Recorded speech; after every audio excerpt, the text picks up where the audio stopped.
Hey guys, it's about beer 30. Let's take a walk into the kitchen and see what's in the fridge today.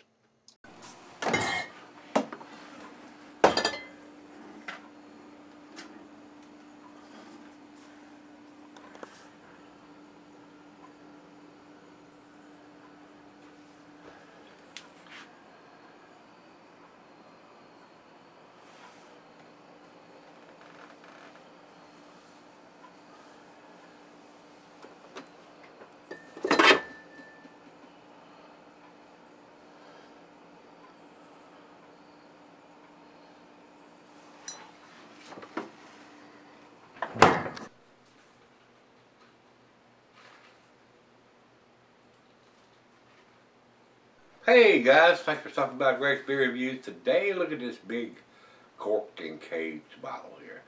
This is Ommegang's Brewing. They're out of New York. This is their Three Philosophers. Guys, I did a small bottle of this about 6 years ago. Excuse me, got a tickle in my throat. And I thought it was very tasty beer. I thought it was an A beer. That was a long time ago.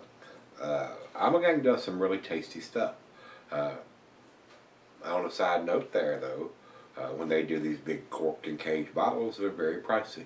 This was sent to me by my brother Rico, and he writes, 9.7% quadruple ale. Vintage year is on the neck of the label. It says packaged on 06 of 314, best by 06 2018. So they're giving it 4-year shelf life. Says he purchased it in 2014, so he's had it for a while. And he said not sure of the price, but he's guessing it was around $10 a bottle. I'd be surprised if this bottle was $10. I would be very surprised if this bottle was $10. So 9.7, it ain't like it's a 13, 14, 15% quadruple. But I'd be damn surprised if this was a $10 bottle. I would say this is at least a $15 bottle, if not more, especially around here. So maybe he got a good deal. But that was, 2014. That was a few years ago. And like I said, the bottle that I did 6 years ago was, I think it was a 12-ounce bottle. I don't think it was a bomber.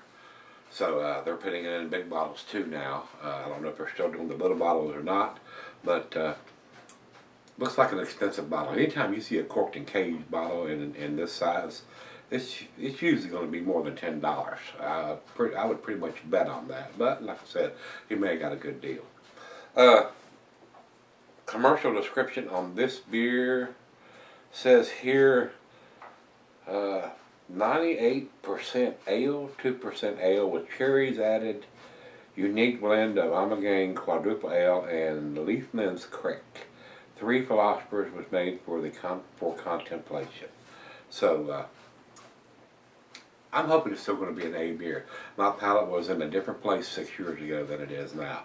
And I'm going to be as honest as I can. If it's an A beer, guys, I'm going to tell you that. And if it's not up to that, I'm going to tell you that also. So that is all we need to talk about there. We do have it at 9.7%, and Untapped has it at 19 IBUs. So hopefully we won't get a gusher here, and we'll get this cork and cage off of there, and it won't come spewing out of the bottle. These corked and cage bottles make me nervous sometimes, because you never know. Sometimes this cork, when you take the cage off, the cork wants to come out by itself, and sometimes it comes out very easy, and then sometimes you got to get a pair of pliers to get the damn cork out of it. So let's see what this one brings. Alright, I got it to twist. Here it comes. So like I said, I hope it don't spew all over the place. That would be very disappointing. Oh, a nice little pop.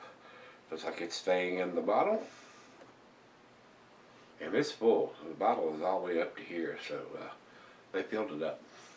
Alright, into the glass we go here, guys. And while I'm pouring it, I'll tell you the cheeses are buttery, brie that I've already Swiss, sharp blue cheddar, general digested. The meat is beef, smoked meat, and game. Let's get a little head on this. Let's pour it down the center on the back end here. Glassware snifter, tulip, goblet, or chalice. I got my favorite snifter. It says here can be cellared for a long period of time. Can't think of a single reason why you could not. So a great beer to to sell her if you so choose to. And it's going to keep longer than what their best by date is, I'm sure. They haven't used any coffee or anything that I'm aware of. So about a half a finger of head on that pour. Looks a lot like a barley wine or a quadruple. It's a brown mahogany color. See a little bit of light through the thin part of the glass down here and not much through here. So to the nose we go.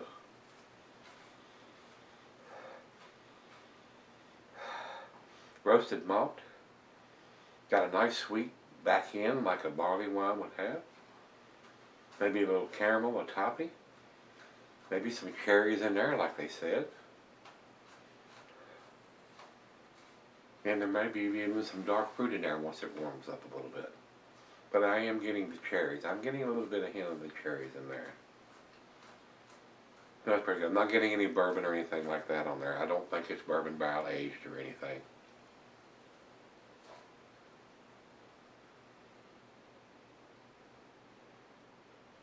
I don't see anything about that on there, about being any kind of bourbon barrel aged or anything. I'm not getting any.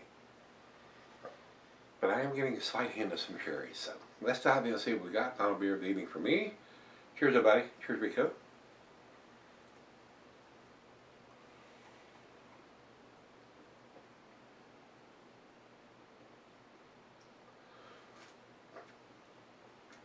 Very tasty. A nice blend of the quadruple Belgian style yeast, getting a slight hint of that, not much. It's very easy drinking for 9.7%. I do like the slight hint of some cherries on it though. I am getting that.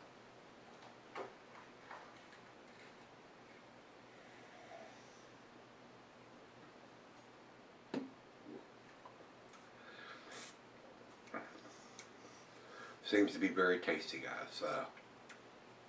Don't know if it's going to get the A this time. We're going to sip on it for a little bit and see where it ends up on that. Something like I said, when I did it 6 years ago, I was very impressed with it, and I was very young in my beer reviews at that time. So I think it was beer review 200 and something. We're at 2,800 and something now. So quite a few more beers under the belt.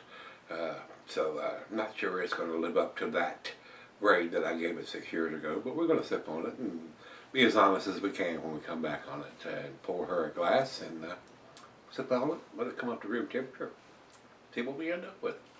I'll be right back. Alright guys, I'm back. Been sipping on it about 35-45 minutes or so.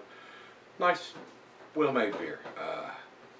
Not as impressive as it was 6 years ago. Her glass was a lot cloudier than what mine was. A lot of sediment in the bottom of the bottle. I am getting the roasted malt. I'm getting the cherries. Not so much dark fruit. Nice caramel topping notes. Nice sweetness on the back end. Alcohol's fairly well hidden for a 9.7%, almost a 10% beer. And if it's $10, like Rico said he paid for it, that's a good deal. That's a good buy. I got a feeling it's a lot more than that here and now in 2017 than it was in 2014. So I would pretty much guarantee this is a $15+ bottle of beer here now.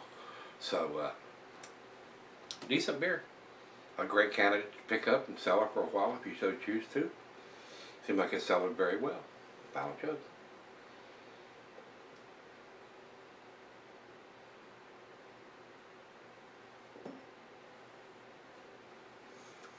Very easy drinking for 9.7%.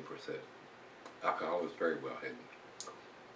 A great candidate to drink at home instead of having something as, if by chance it's on tap somewhere. And if you do drink it, other than in your home, make sure you have a designated driver, guys. Don't try to drink some of this big beers and drive home. You'll regret it if you go through a road check, trust me. I did enjoy this. I do think it's an A beer. I'm going to give it an A-90 from me, guys. Over to Beer Advocate, they say 4.15. That's in their A- category also. And over to Untapped, our final check-in, they have it at 3.97. that is their A to A minus. I mean their B plus to A minus scale. So we're all in agreement. It's an A minus beer. It is an A beer though. It's very tasty, very well made, very easy drinking. A nice one to have some friends over and pour some for everybody, especially in this great big bottle, and let everybody taste it and try it and see what they think of it. But it is a good beer. It is a very tasty beer. I enjoyed it. So Rico, thanks again, my brother. I do appreciate it, sir. And if you guys have had the Three Philosophers, this is the 2014 edition. I'm pretty sure they do this every year. And they do probably several different versions of it. So if you've had this one, let me know what you think, guys. Until we meet again, let's go see what's in the fridge.